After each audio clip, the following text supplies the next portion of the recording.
শিবির বিভিন্ন ক্যাম্পাসগুলোতে এখনো তারা গুপ্তভাবে রাজনীতি করছে। গুপ্ত রাজনীতি নিয়ে খুব একটা বিভ্রান্তিকর বিষয় হচ্ছে, তারা গুপ্ত রাজনীতি করবে না, তারা গুপ্ত রাজনীতির মাধ্যমে বাংলাদেশের বিভিন্ন প্রান্তরের দেয়ালে দেয়ালে ইতিমধ্যেই অঙ্কিত হয়েছে যে ওরা গুপ্ত।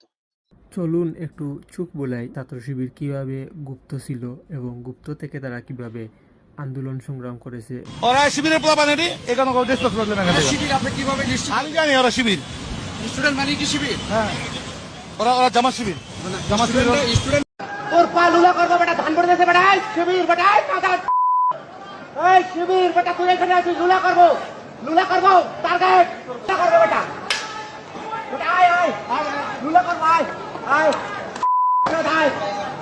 29 ডিসেম্বর খালেদা জিয়া ডাক দেন মার্চ ফর ডেমোক্রেসি, কিন্তু সেই দিনই রাষ্ট্র তাকে গৃহবন্দী করে। এই অবস্থায় জোটের সিদ্ধান্ত ছিল মালিবাগ থেকে একসঙ্গে নামবে ছাত্র শিবির, ছাত্রদল ও যুবদল। শিবির কর্মীরা মালিবাগে এসে 1 ঘন্টার বেশি অপেক্ষা করে। ছাত্রদল আসে না। সকাল 11টা পদ্মা সিনেমা হলের সামনে থেকে একাই মিছিল বের করে ছাত্র শিবির। পুলিশ নির্বিচারে ফায়ার করে। আহত হন শতাধিক শিবির কর্মী, শহীদ হন মনসুর।